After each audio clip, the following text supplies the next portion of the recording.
मुलायम के दाव पेच की कि क्या अखिलेश को जिता पाएंगे 22 की रेस, क्योंकि जहां एक तरफ अखिलेश यादव गठबंधन को हथियार बनाकर यूपी फतह करने निकले हैं, तो वहीं पर्दे के पीछे मुलायम अखिलेश को जिताने की स्क्रिप्ट लिख रहे हैं, क्योंकि चुनाव आते ही मुलायम राजनीति में एक्टिव हो गए।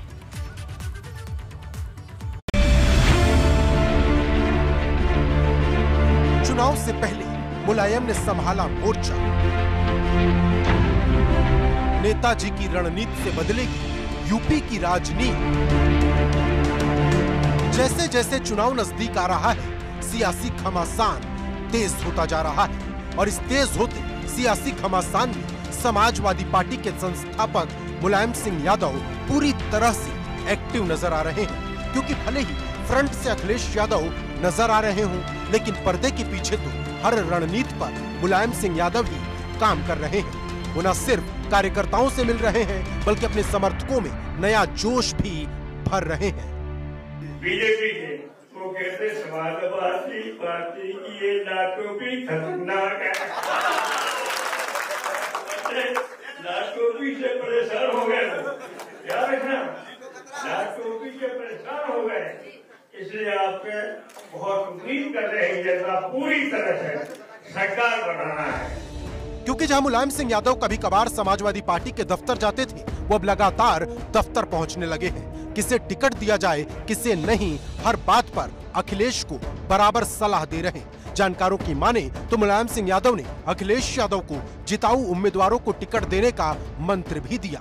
मंगलवार को पहले चरण के उम्मीदवारों पर चर्चा होनी थी, लेकिन स्वामी प्रसाद मौर्य के इस्तीफे के बाद हलचल बढ़ गई। उसको लेकर के गांव-गांव जाएंगे और समाजवादी पार्टी की सरकार बनने जा रही है। और मैं देखिए, यहाँ पर जितने भी लोग हैं प्रदेश के अलग अलग जनपदों से आए हैं। हालांकि जो पहला चरण है, प्रथम चरण, जगह दीजिए भैया, प्रथम चरण का चुनाव 10 फरवरी को होना है और उसमें पश्चिमी उत्तर प्रदेश के 15 जिलों की 73 सीटों पर चुनाव होना है। तो उसका सबसे ज्यादा फोकस था कि उन सीटों पर करीब 300 लोगों ने अपनी दावेदारी प्रस्तुत की थी। 300 लोगों के तमाम यहाँ पर जो बायोडाटा हैं, सीवी हैं और उनके समर्थकों के साथ यहाँ पर आए।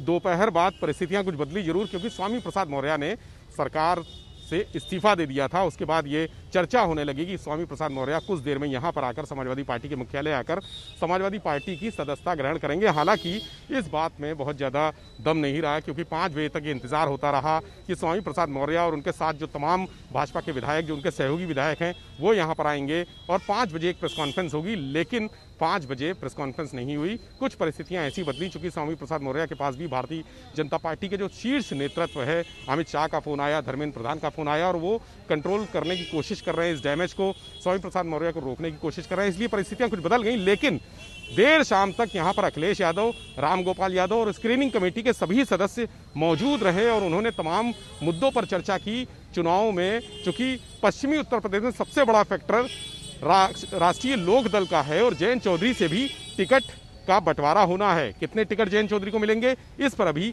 आम राय नहीं बन सकी है। इसके लिए एक दौर की और मीटिंग होगी। जानकारी के मुताबिक जल्दी समाजवादी पार्टी अपने उम्मीदवारों के नाम का ऐलान भी कर सकती है, लेकिन इससे पहले मुलायम अपने पूरे परिवार को एकजुट करने में लगे हैं, क्योंकि अखिलेश यादव और मुलायम सिंह यादव के बीच की दूरी भले ही खत्म हो गई हो, लेकिन अभी भी शिवपाल यादव और रामगोपाल यादव के बीच की दूरी बाकी है। अब मुलायम इस दूरी को भी खत्म कर देना चाहते हैं, ताकि पूरी एकजुटता के साथ चुनाव लड़ा जा सके, क्योंकि 2017 के चुनाव में अखिलेश यादव अकेले पड़ गए थे, जिसका खामियाजा ये हुआ कि जो समाजवादी पार्टी 2012 में 225 सीटें जीत कर आई थी, वो 47 सीटों पर सिमट गई। अब 47 से उठकर 400 तक जाने का दावा होने लगा है। समाजवादियों को 400 सीटें भी जितवा दे।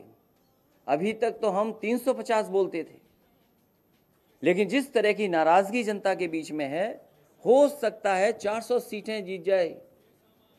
और आज तो स्थिति ऐसी है कि भारतीय जनता पार्टी के पास प्रत्याशी कम पड़ेंगे, प्रत्याशी टिकट नहीं मांगेंगे।